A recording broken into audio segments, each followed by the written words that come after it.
Hi. ஏன் இந்த work shop attend பண்ணுன்றதுக்கு நிறைய ரீசன்ஸ் இருக்குது. இந்த இ-காமர்ஸ் ரிலேட்டடாக நிறைய இன்ஃபர்மேஷன் வந்து நெட்டில் அவைலபிளாக இருக்குது. ஸோ அதில் டூ மச் ஆஃப் இன்ஃபர்மேஷனுமே ஒரு ப்ராப்ளமாக நான் பார்க்குறேன். இந்த டூ மச் ஆஃப் இன்ஃபர்மேஷன் அப்படிங்கிறது என்னென்னா, நான் வந்து ட்ராப் ஷிப்பிங் பண்ணட்டுமா, இல்லை வந்து பிரிண்ட் ஆன் டிமாண்ட் பண்ணட்டுமா, இல்லை வெப்சைட் க்ரியேட் பண்ணட்டுமா, இந்த மாதிரி நிறைய பேர் வந்து சில கொஸ்டின்ஸ் கேட்டுக்கிட்டே இருக்காங்க.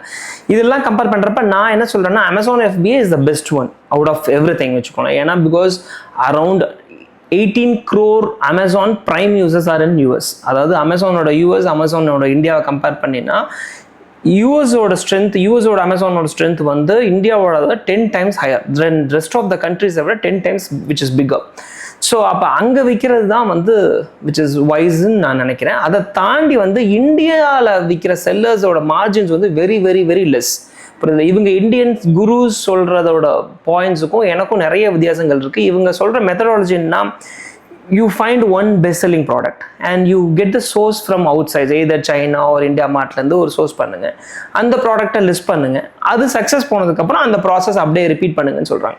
இதில் எங்கே ப்ராப்ளம் நடக்குதுன்னு பார்த்தீங்கன்னா, இதில் யாராவது ஒரு ஸ்டெப்பில் நீங்கள் ஃபெயில் ஆகிடுன்னு வச்சுக்கோங்க. ஒரு ப்ராடக்ட் ஃபெயில் ஆயிடுச்சுனாலே யூ ஆட்டோமேட்டிக்லி டிஸப்பாயின்மெண்ட் வந்துடும். அதில் வந்து இது இல்லை, இது இந்த பழம் புளிக்குதுன்ற ஸ்டேஜில் வந்து you decide your self this is not working. So அப்போ இந்த மாதிரி சின்ன சின்ன மித்ஸ் எல்லாம் இருக்குது. இது வந்து நான் இது வரைக்கும் ஒரு 8-10 வருஷமாக அமேசானில் செல் பண்ணிட்டு இருக்கேன். Problem I sold more then 1 crore in various countries. Almost every country I sold the products in various platforms, including என்ன சொல்கிறது, Amazon FBA எடுத்துக்கோ, Walmart, Etsy and Sears, Groupon, இது அது நான் இல்லை என்கிட்ட ஷாப்பிஃபைஸ், இந்த மாதிரி என்கிட்ட I have sold in many platforms and multiple products நான் விற்றுருக்கேன். ஸோ இதில் எனக்கும் ஒரு எக்ஸ்பீரியன்ஸ் இருக்கும்ல. என்னோட டோட்டல் ரெவன்யூ நீ கால்குலேட் பண்ணீங்கன்னா 90% revenue comes from the Amazon FBA. So அதுதான் வந்து ஒரு prime source of income. So அப்போ நான் என்ன சொல்கிறேன்னா, ஸ்டார்டர்ஸ்க்கு வந்து you just start with the Amazon FBA. வந்து யூஎஸில் இருக்க Amazon FBA வந்து which is the best selling ஒன்றுன்னு நான் நினைக்கிறேன். ஸோ அதனால் you start with Amazon FBA. Profit margins வந்து இப்போ நம்ம இந்தியாவில் வந்து ஒரு ப்ராஃபிட் மார்ஜின் நீங்கள் ஒரு பெஸ்ட் இந்தியன் செல்லர்ஸ்ட்டை போய் நீ கேட்டுன்னு வச்சுக்கோவேன். Let's say they say 5 to 10% தான் இருக்கும். ஏன்னா இந்தியாவில் எல்லாத்துக்கும் அதோட ப்ராடக்ட்டை வந்து ஈஸியாக தெரியும், அதோட காஸ்ட் என்னன்றது எல்லாத்துக்குமே தெரியும். அவனோட மார்ஜின்ஸ் வந்து அவ்வளோ வைக்க முடியாது. Because whether you know or not, Amazon takes literally 45 to 50% off the product cost வந்து அமேசானோட commissions and FBA fees, storage fees, இதுலேயே வந்து 50% போயிடும். அப்போ யாருமே சொல்லாத ஒரு உண்மை என்னென்னா, உன்னோட ப்ராடக்ட் காஸ்ட் வந்து 15% இருந்தால் மட்டும்தான் you can become a successful Amazon seller. Otherwise you will be sqrt. So இதுதான் வந்து சொல்லாத ஒரு மெத்தட். மேனுஃபேக்சர் நான் சொல்கிறது எல்லாரும் மற்ற அமேசான் குரூஸ் சொல்கிறதுக்கும் எனக்கும் ஒரு வித்தியாசங்கள் இருக்குது. நான் என்ன சொல்கிறேன்னா, சோஃபார் நான் இது வரைக்கும் ஒரு 10 years வித்திருப்பேன்னு வச்சுக்குவேன். இந்த 10 yearsல I haven't bought any readymade product from any of the traders or imported any products from China. இது எல்லாத்தையும் நான் வந்து ஓனாக தான் மேனுஃபேக்சர் பண்ணுறேன். நான் சொன்ன மாதிரி டில் ஐ ரீச் $1 million ரெவென்யூ. நீ எங்களோட ஃபேக்ட்ரி, என்னோட பிஸ்னஸ்ன்னு பார்த்தீங்கன்னா மொத்தமாக ஒரு 10 ரூம் தான் இருக்கும். அதில் தான் வந்து எங்கள் அக்கா வந்து இங்கே ஒரு 3 பேர்த்த வச்சு ஒர்க் பண்ணி அவங்கள்ட்ட வந்து அவுட்புட் வாங்கிட்டு இருந்தாங்க. So you need not to have a big machineries, ஒரு பெரிய ஃபேக்ட்ரி செட்டப், இவ்வளோ எம்ப்ளாயிஸ் வேணும் அப்படிலாம் கிடையாது. The ideology makes you to know overcome that. So அதில் சின்ன லெவலில் ப்ராடக்ட் பண்ணுறது, ஒரு தையல் மிஷினை வச்சு எவ்வளோ பண்ண முடியுன்றதுக்கு நான் டேட்டாஸ் காட்டுறேன். ஒரு சின்ன பிரிண்டிங் மிஷின், ஒரு சின்ன என்கிரேவிங் மிஷின்ஸ், சின்ன CNC மிஷின்ஸ், இது மாதிரி சின்ன இன்வெஸ்ட்மெண்ட்ஸ், லெட்ஸே ஒரு 2 lakhs 3 lakhs, இதெல்லாம் நான் எடுத்தோன்னே போகல. இனிஷியலாக நான் அவுட் சோர்ஸ் பண்ணி ப்ராடக்ட்டுக்குன்னு இவ்வளோ அவுட் சோர்ஸ் பண்ணி வாங்கினேன். Then I come to I understand, okay இந்த அவுட் சோர்சிங் காஸ்ட் வந்து ஜாஸ்தியாக போகுதுன்றதுக்காக then I went to machineries.